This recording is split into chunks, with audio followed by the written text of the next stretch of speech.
Karthik Deepa serial September 5ஆம் தேதி எபிசோடுக்கான review தாங்க நம்ம இந்த வீடியோவில் பார்க்க போகிறோம். எபிசோடை ஸ்டார்ட் பண்ணுறதுக்கு முன்னாடி இந்த வீடியோவை மறக்காமல் லைக் பண்ணிக்கோங்க. உங்களுடைய ஒவ்வொரு லைக்கும் அடுத்து வீடியோ போடுறதுக்கு எனக்கு கொஞ்சம் இன்ட்ரெஸ்டிங்காகவும் என்கரேஜிங்காகவும் இருக்கும். எபிசோடு எப்படி ஸ்டார்ட் ஆகுதுன்னா, நம்ம கார்த்தியை காமிக்கிறாங்க. கார்த்தி நேராக கீதாட்ட கேட்குறாங்க, இங்கே பாருங்கள், அப்படி நீங்கள் தீபா இல்லைன்னா நீங்கள் யார் அப்படின்னு. அதுக்கு கீதா சொல்கிறாங்க, இங்கே பாருங்கள், உங்ககிட்ட சொல்ல வேண்டிய அவசியம் கிடையாது அப்படின்ட்டு கார்த்திக்கிட்ட ஆர்கியூமெண்ட் பண்ணிக்கிட்டு இருக்கும் பொழுது கீதா மயக்கம் மட்டும் விழுகிறாங்க. இதை பார்த்துட்டு கார்த்தி அதிர்ச்சியாகி நர்ஸை கூப்பிட்டு, பாருங்க மயக்கம் மட்டும் விழுந்துட்டாங்கன்னு சொல்ல நர்ஸ் வந்து அவங்களுக்கு ட்ரீட்மெண்ட் பண்ணுறாங்க. அப்போ நர்ஸு வந்துட்டு கார்த்தியை வெளியில் வெயிட் பண்ண சொல்கிறாங்க. கார்த்தி போயிட்டு வெளியில் வெயிட் பண்ணுறாரு. அப்போ கார்த்தி ஒரே சந்தேகத்தில் இருக்கார். இவங்க தீபா இல்லைன்னா தீபா எங்கே அப்படின்னு கார்த்திக்கு ஒரே சந்தேகமாக இருக்குது. வீட்டில் வேற நம்ம தீபாவை கூட்டிகிட்டு வர்றோன்னு சொல்லிட்டோமே, நம்ம என்ன பண்ணுறது அப்படின்னு. இன்னொரு பக்கம் ஐஸ்வர்யாவை காமிக்கிறாங்க. ஐஸ்வர்யா நேராக வந்துட்டு அந்த தீபாவை தள்ளிவிட்ட மலையிலேருந்து பக்கத்தில் உள்ள அந்த கிராண்ட் ஹாஸ்பிட்டலுக்கு போகிறாங்க. அங்கே போயிட்டு அங்கே உள்ளவங்க கிட்ட, இங்கே பாருங்கள், கொஞ்சம் நேரத்துக்கு முன்னாடி தீபா அப்படின்னு யாராவது அட்மிட் ஆனாங்களா அப்படின்னு கேட்க அவங்க சொல்கிறாங்க, அப்படியெல்லாம் யாரும் அட்மிட் ஆகவே இல்லையே மேடம் அப்படின்னு. அப்போ ஐஸ்வர்யா சொல்கிறாங்க, இங்கே தான் அட்மிட் ஆனாங்கன்னு நான் கேள்விப்பட்டேன், நீங்கள் சொல்லுங்கள், பொய் சொல்லாதியா அப்படின்னு. அதுக்கு அவங்க சொல்கிறாங்க, இல்லை மேடம், தீபாங்கிற பேரில் யாருமே அட்மிட் ஆகலை அப்படின்னு. ஐஸ்வர்யா சொல்கிறாங்க, சரி ஓகே அப்படின்னு சொல்லிட்டு வெளியில் வராங்க.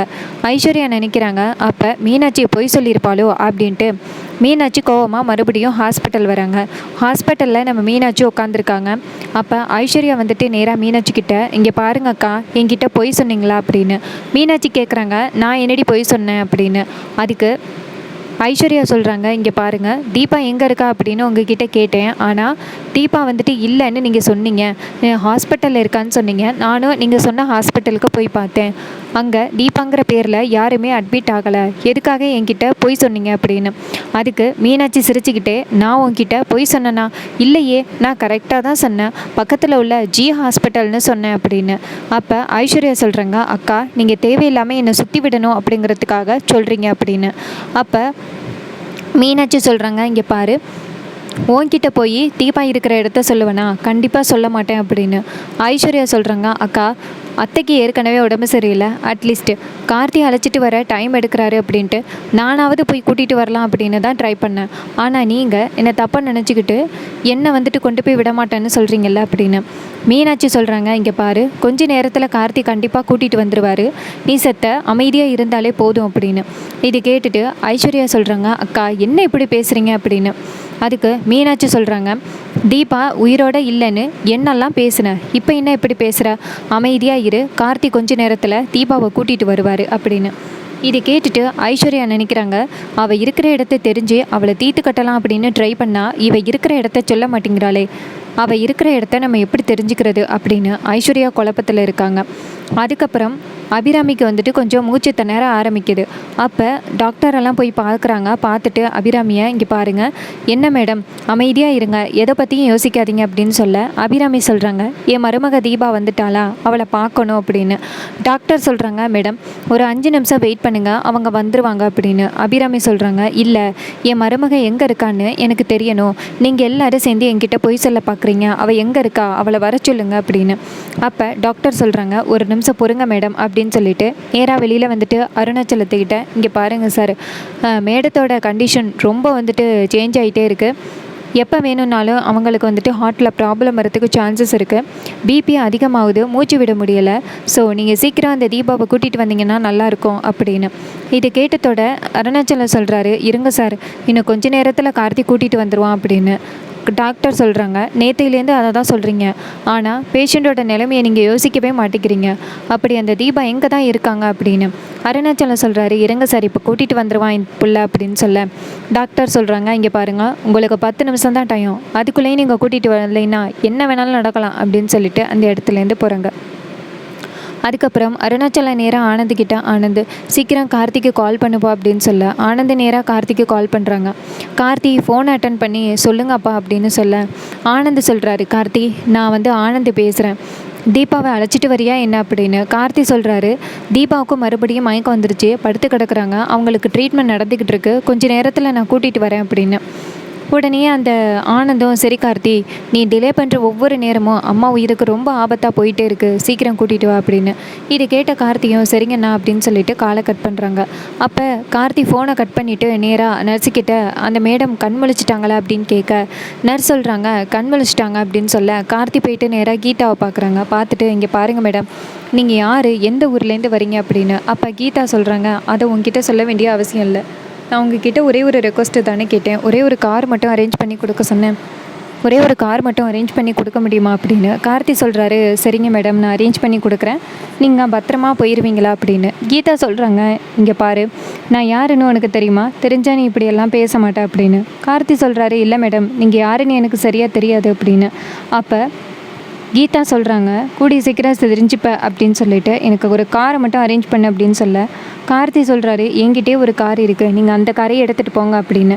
இது கேட்டதோட கீதாவும் ரொம்ப நன்றி அப்படின்னு சொல்லிட்டு நேராக வெளியில் வராங்க. அப்போ நர்ஸ் நேராக கீதாவை பார்த்து, மேடம், உங்களுக்கு அடிக்கடி மயக்கம் வந்துக்கிட்டே இருக்குது, அதனால் நீங்கள் கொஞ்சம் பாதுகாப்பாக இருக்கணும் அப்படின்னு. அதுக்கு கீதா சொல்கிறாங்க, அதை நான் பார்த்துக்கிறேன் அப்படின்னு சொல்ல, அப்போ டக்குன்னு கீதாவுக்கு மயக்கம் வர மாதிரி இருக்குது. அப்போ கீதா நேராக கார்த்திக்கிட்ட, இங்கே பாருங்கள் சார், என்னை நீங்களே கொண்டு போய் விடுறீங்களா, நீங்களே உங்கள் காரை வந்து ரிட்டர்ன் கொண்டுட்டு வந்துடலாம் அப்படின்னு. இதை கேட்ட கார்த்தி நினைக்கிறாரு, நீங்கள் தீபா உருவத்தில் இருக்கிறதுனால நான் உங்களுக்கு உதவி பண்ணுறேன் அப்படின்னு. கார்த்தி நேராக கீதாவை கூட்டிகிட்டு போகிறாரு காரில். அப்போ ஒரு கோவில் வருது. அப்போ கார்த்தி நேராக கீதா கிட்ட, மேடம், ஒரு 5 நிமிஷம் மட்டும் இங்கே வெயிட் பண்ணுங்கள், நான் போயிட்டு நேராக கோயிலுக்கு போயிட்டு சாமி கும்பிட்டு வந்துடுறேன் அப்படின்னு. இது கேட்ட கீதா சொல்கிறாங்க, எந்த காலத்தில் இருக்கிற மேன் நீ அப்படின்னு. அப்போ கார்த்தி சொல்கிறாரு, இல்லை, என் மன நிம்மதிக்காக போயிட்டு சாமி கும்பிட்டு வரேன் அப்படின்னு சொல்லிட்டு கார்த்தி வந்துட்டு நேராக சாமி கும்பிட போகிறாரு. அங்கே போயிட்டு நேராக சாமி கும்பிட்டுக்கிட்டு இருக்காரு. அந்த நேரம் பார்த்து கார்த்தி நினைக்கிறாரு, தீபா உயிரோடு இருக்காங்களா என்னன்னே தெரியல, தீபா மாதிரியே இருக்க ஒரு பொண்ணை பார்த்தேன், ஆனால் அந்த பொண்ணு தீபா கிடையாது. வீட்டில் உள்ள எல்லாருக்கிட்டையும் சொல்லிட்டேன் தீபாவை கூட்டிகிட்டு வரேன் அப்படின்னு. ஆனால் தீபாவை இன்னுமே நீங்கள் என் கண்ணில் காமிக்கவே இல்லை. ஒருவேளை அந்த சரவணன் சொல்கிற மாதிரி தீபா உயிரோடு இல்லையா, அவங்க பாறையிலேருந்து குதித்து உண்மையிலேயே இறந்துட்டாங்களா அப்படின்னு கார்த்தி ரொம்ப குழப்பத்தில் கலங்கி நிற்கிறாரு. அப்பன்னு பார்த்து அந்த இடத்துக்கு பெண் சாமியார் வராங்க. பெண் சாமியாரை பார்த்ததோட கார்த்தி அவங்கள கையெடுத்து கும்பிட்றாங்க. பெண் சாமியார் கேட்குறாங்க, என்னப்பா கார்த்தி, ஏற்கனவே உன் பொண்டாட்டி எப்போ பார்த்தாலும் என் கோயிலில் வந்து நின்றுட்டு அழுதுகிட்டே இருப்பா, இப்போ நீ வந்து அழுதுகிட்டு இருக்கியாப்பா, என்னப்பா ஆச்சு அப்படின்னு. அப்போ கார்த்தி சொல்கிறாரு, அம்மா, ஏற்கனவே உங்களால் தான் எங்கள் அம்மா உயிர் பொழைச்சாங்க, இப்போ எனக்கு மறுபடியும் உங்களுடைய உதவி தேவை அப்படின்னு. அப்போ அவங்க கேட்குறாங்க, என்ன உதவி பண்ணணும்னு சொல்லுப்பா அப்படின்னு. அப்போ கார்த்தி சொல்கிறாரு, தீபா ஒரு சம்பவத்தில் மாட்டிக்கிட்டாங்க, அவங்க பெரிய பாறையிலேருந்து குதித்து செத்துட்டாங்க அப்படின்னு சரவணன் சொல்கிறாரு. ஆனால் என்னால் நம்ப முடியலை, தீபா உயிரோடு இருக்காங்க அப்படின்னு என் மனசு சொல்லுது, ஆனால் எங்கே இருக்காங்கன்னு தெரியல அப்படின்னு.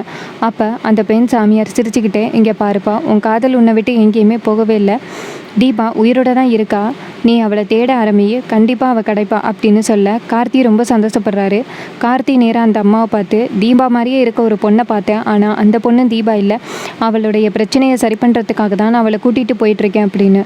அப்போ பெண் சாமியார் சொல்கிறாங்க, உன் நல்ல மனசுக்கு எல்லாமே நல்லதாகவே நடக்கும், கவலைப்படாத, அவள் தீபா இல்லைன்னாலும் கண்டிப்பாக உனக்கு தீபா கிடைப்பா அப்படின்னு சொல்ல கார்த்தி ரொம்ப சந்தோஷமாக கையெடுத்து கும்பிட்டு நன்றி அப்படின்னு சொல்லிட்டு அந்த இடத்துலேருந்து கிளம்புறாங்க. அதுக்கப்புறம் சீனசி பண்ணி நேராக நம்ம உண்மையான தீபாவை காமிக்கிறாங்க. தீபா வந்துட்டு மலையடி வாரத்தில் விழுந்துட்டாங்களா, அப்போ அதே இடத்துல அங்கே உள்ள மலைவாழ் மக்கள் நம்ம தீபாவை காப்பாற்றுறாங்க. இன்னொரு பக்கம் ரம்யா வந்து ஸ்பாட் அவுட்டு, இன்னொரு பக்கம் தீபாவுக்கு வந்துட்டு மூலிகையெல்லாம் வச்சு தீபாவை எப்படியோ காப்பாற்றுறாங்க. அதனால தான் தீபா வந்துட்டு அந்த காப்பாற்றப்பட வேண்டியவங்கனால காப்பாற்ற முடியலை, தீபாவை ஆல்ரெடி அவங்க தூக்கிட்டு போயிட்டாங்க, அதனால் காப்பாற்ற முடியலை. இன்னொரு பக்கம் நம்ம தீபா கார்த்திக் சார் அப்படின்னு வாய்னால் புலம்பிக்கிட்டே இருக்காங்க. இன்னொரு பக்கம் கார்த்தி தீபா உயிரோடு இருக்காங்க அப்படின்னு ஸ்ட்ராங்காக நம்பிக்கிட்டு இருக்காரு. இன்னொரு பக்கம் அபிராமி தீபாவுக்காக காத்துக்கிட்டு இருக்காங்க. ரொம்பவே சூப்பராக அப்கமிங் எபிசோடை கொண்டு போகிறாங்க. இதே மாதிரி இன்னுமே அப்டேட்ஸை நம்ம சேனலில் தொடர்ந்து பார்க்கணும்னா மறக்காமல் நம்ம சேனலை சப்ஸ்கிரைப் பண்ணிக்கோங்க. இது வரைக்கும் இந்த வீடியோவை பார்த்த நம்ம உங்கள் எல்லாருக்குமே ரொம்ப நன்றி. அடுத்த வீடியோவில் பார்க்கலாம். தேங்க்யூ ஃபார் வாட்சிங்.